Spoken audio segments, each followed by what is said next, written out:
That's IT Uploaded. Hello everyone, I'll jumpstart this week's episode with a roundup of Apple's announcements made at the WWDC in San Francisco. While fanboys were all oohs and ahs, critics say they've seen this all before in an Android. I'm going to stay out of the debate and let you decide. As you move the device in your hand, it actually tracks your motion. This is the new face of Apple's iPhone. Besides the nifty motion tracking screen, the new iOS 7 boasts a more streamlined design and a new color palette. We've got some thunder brewing. Oh yeah. Some heavy snow here in the North Pole. But the changes are more than skin deep. The new software also features a new anti-theft function, which requires an owner's ID and password before a stolen iPhone can be wiped clean or reactivated. The company also refreshed its line of MacBook Airs with improved components to make them run faster. The thing that excited me the most is the battery life for the laptops, because that's something that that's a problem I'm encountering so often. For music lovers, Apple is launching an internet radio service, iTunes Radio. It will be built into the music app and stream songs for free. Also at the conference, Apple revealed that it will be dropping its decade-long practice of naming its Mac operating system updates after big cats. Instead, it's paying homage to geology. The next version of Mac OS X will be called Mavericks, after an undersea rock formation at a California bay.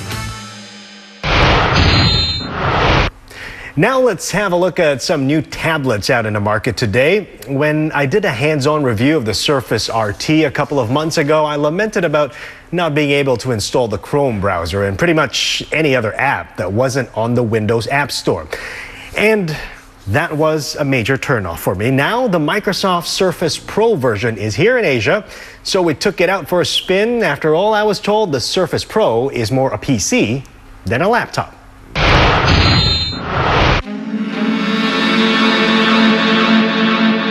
Put the Surface RT and the Pro side by side, and you can't really tell which is which until you take a closer look. The Pro is slightly thicker and just a few more grams heavier, but that's what you'd expect in a unit that can really do a lot more. The Surface Pro is powered by the real Windows 8 Pro version, and inside it is powered by the Intel Core i5 processor. It has 4 gigabytes of RAM and comes with 64 gig or 128 gig of solid-state storage. So looking at those specs, one would think this is a laptop disguised as a tablet. Or is it a tablet trying to be a laptop? Well, that can be answered by switching it on. The Surface RT boots instantly like a tablet, but the Surface Pro takes slightly longer to start up. There is a digital pen that comes with the Pro, which can be used for precision tapping, sketching, or writing notes with.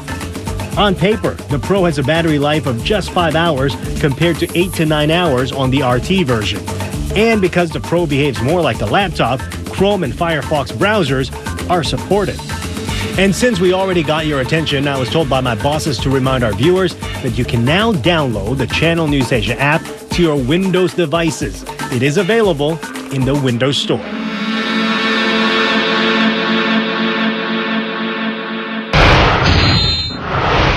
By the way, you can also download the Channel News Asia app in your iPhone, Android, and your BlackBerry devices.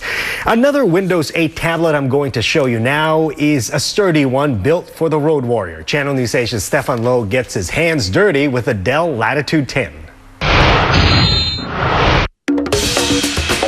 What makes the Lattitude 10 corporate-friendly is that it runs the full version of Windows 8 Pro, which means it supports all your favorite desktop software, including programs that run on older versions of Windows. It even comes pre-installed with Microsoft Office. The good thing about having Windows 8 on this tablet is the split screen feature. 2 apps can be displayed simultaneously for heavy multitaskers. Battery life is excellent, over 10 hours of use on a single charge.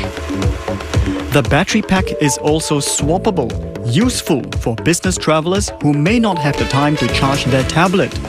On board, there is a USB 2.0 port, a mini HDMI jack, and an SD card slot, convenient to upload pictures from your camera.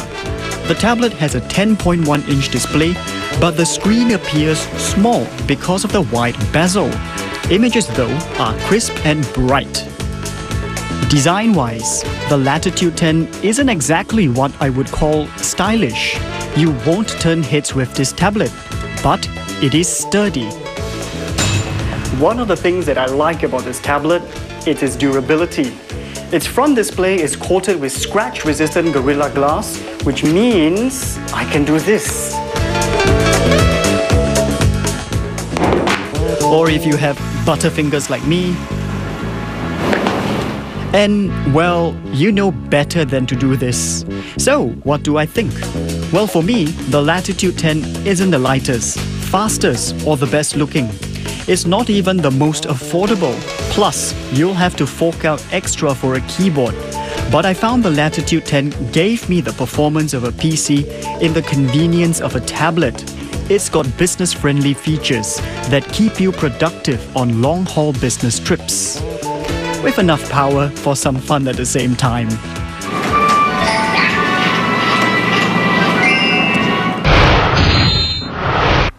Samsung has come a long way in the digital camera segment, and today's offering, the NX300 system, is not just a digital camera, but a smart one at that.